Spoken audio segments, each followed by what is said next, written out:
Welcome to Test World, a 100% AI-generated podcast brought to you by Webtrends Optimize.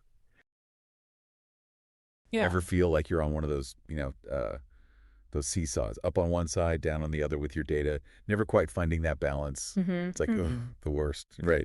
Especially when you're trying to, like, actually make decisions based on web analytics. So today, we're like data detectives, right? We're tackling this question we've been getting a lot.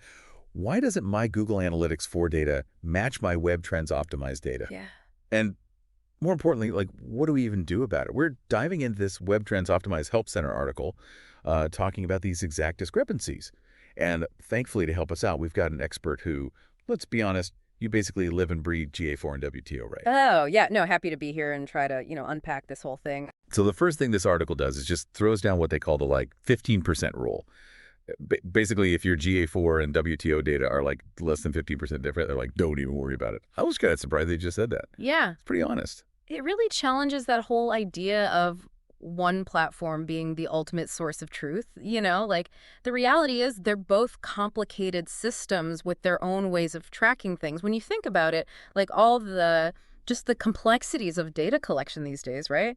GA4 sampling, how people are actually online, a little bit of variation. It's kind of just like to be expected. That's a good point. It's easy to get so hung up on those numbers matching perfectly. Yeah. Like, you miss the bigger picture. Yeah. But what happens when it's more than 15%, right? The article breaks down three, like key situations, scenarios. Yeah. So the first one is GA4 is showing way higher numbers than WTO. They even say this is less common, but it's still, like, worth looking at. It's like, when you're like at a crime scene and you find a clue you really weren't expecting. Exactly. It's like, that's weird. And this one's often more about like how GA4 is working than it is like a WTO problem, Interesting. So what are some of those, like, GA4 quirks, I guess they're talking about? Well, one of the big ones is just what's actually being measured, right? Like, they talk about sessions versus users. Sessions, that's the total visits to your site, but users, that's the individual people. So one person can have multiple sessions if they, keep coming back. Oh, okay. So even if both platforms are, like, technically tracking accurately, if one is looking at total visits and the other one's looking at, like, unique visitors, Yeah. obviously there's going to be some difference. Exactly. Another one is timing. Okay. They use this term data race condition, which sounds way more complicated than it is. Yeah. Basically, if one platform is a little slow on the uptake, like recording data, it can create a difference, even if they're both measuring the same thing in the end. Oh, so it's not even that the data is wrong. It's just, like, out of sync a little bit. Exactly. And then the last one they talk about is comparing something called event counts to user counts. Okay. Imagine, like, at a crime scene, you see 10 sets of footprints, but you only suspect 5 people were there. Okay. That tells you something's up, right? So a high event count in GA4 with a low user count might mean it's piecing together user data differently than WTO is. So each of these, even if they're less likely, they still give us some clues about how GA4 is actually working, which I think is interesting in itself. It's like we're getting a peek behind the curtain. Yeah, exactly. But let's move on to the second scenario, because this is where things, I think, get a little more intense. What happens when WTO is showing higher numbers than GA4? Now, this feels like we really need those, detective hats on. Absolutely. Yeah. Yeah, this scenario, it often points to something you might need to actually look at in your setup. Okay, so WTO is showing higher numbers. Like, where do we even start looking for clues? Well, the article brings up a few places to check. Yeah. One is your GA4 exclusions.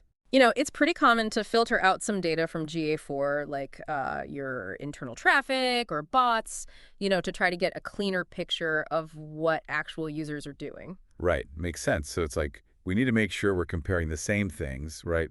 If WTO is including that data and GA4 isn't, of course, we're going to see a difference. Yeah, exactly. Consistency is key.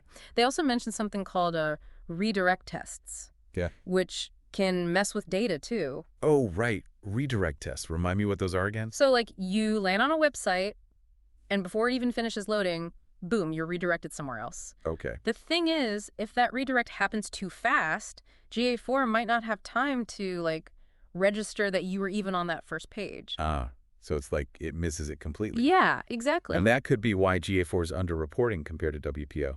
Exactly. And then, there's the I guess the elephant in the room that the article mentions GA blocking. Oh, right. Yeah, because like everyone's got ad blockers and all that stuff now. Exactly. And it's not even just ad blockers, right? It could be like security software, that kind of thing. It's getting more and more common, especially with, more tech-savvy users. So if like a big chunk of our audience is blocking GA, like, can we even trust it as a source of truth anymore? That's the million-dollar question, right? It's not that one's inherently better or worse, but understanding how, all these real-world things come into play. It really is like detective work. Like, instead of fingerprints, we're looking for digital footprints. Yeah. Right? And those could be incomplete or like totally misleading. Very, very true. And that's why this situation, like when WTO is higher, often needs like you to be a bit more proactive, I guess. Okay, so what can we actually do to try and figure out what's going on?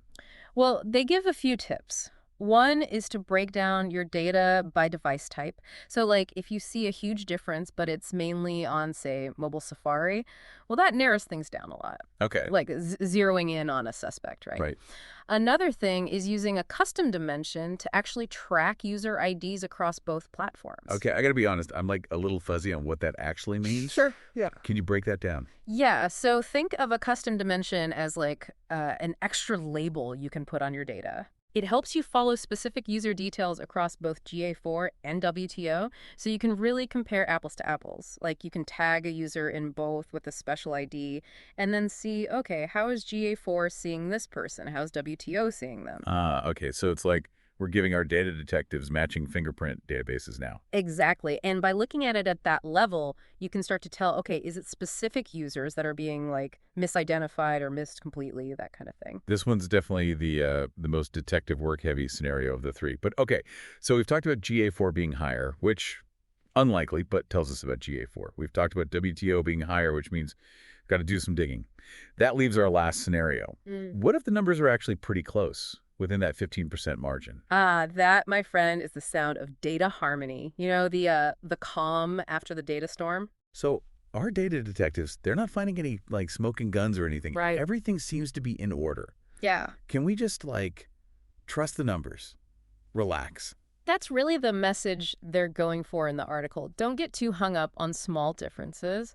It's to be expected with all the quirks of, each platform and how they do things. It's true. It's easy to forget that it's like really complicated systems trying to capture this moving target, people on the internet. Oh, yeah. It's messy. Yeah, you can go down a rabbit hole trying to make it perfect when it's never going to be. Totally. It's better to, focus on the big trends, what your data is telling you overall. Right, not just like obsessing over tiny details. Exactly. This has been honestly super helpful. Yeah, like we've gone through GA4 being higher, which is like the rare one, but still tells us something. Sure. Then WTO being higher, Right. which means, okay, I got to put in some work, do some investigating. All right. And then this, where it's like, within that margin of probably fine. Exactly. You've hit all the scenarios. And each one, I don't know, I feel like it shows us something about how this data collection even works. Yeah, So absolutely. look, we're not just looking at numbers anymore. We're like, wait, but where does this come from? What does it really mean? You're asking the right questions now. Which means, hopefully, we can make better decisions. Of course, yeah. Like, not just saying, oh, GA4 said it, so it must be true. Right. But actually understanding, the limits of what we're looking at. Totally. It's about being, what do they call it, data literate. Yes, not just data dependent. Exactly. But you know me, I got to end on A big question. a big question, get people thinking. I like it. And this one, honestly, it came from something the article said about GA4 doing all this data stitching now. Okay. It's piecing together our online activity from all these different places. Yeah. So if that's happening more and more, what even is a unique user these days? Are we just the sum of all our clicks and scrolls? Oh, that's a big one. Gets kind of philosophical, doesn't it? Right. It's not just about the numbers anymore. It's like, are we measuring the right things? And what does it even mean to measure a person online? Exactly. There's a human being behind all that data. Very well said. It's easy to forget. So on that note, folks, we'll leave you with that to think about. Lots to ponder. And if you want to dive deeper into all this, check out the full article, links in the show notes. Definitely worth a read. That's all we got for you today. But until next time, may your data be insightful. And your insights actionable? And may your detective hats never go out of style.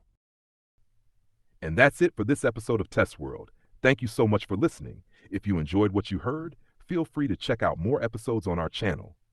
And if you want to learn more, head over to webtrends-optimize.com or check out our other podcast, The Big Lift. Thanks again, and we'll see you next time.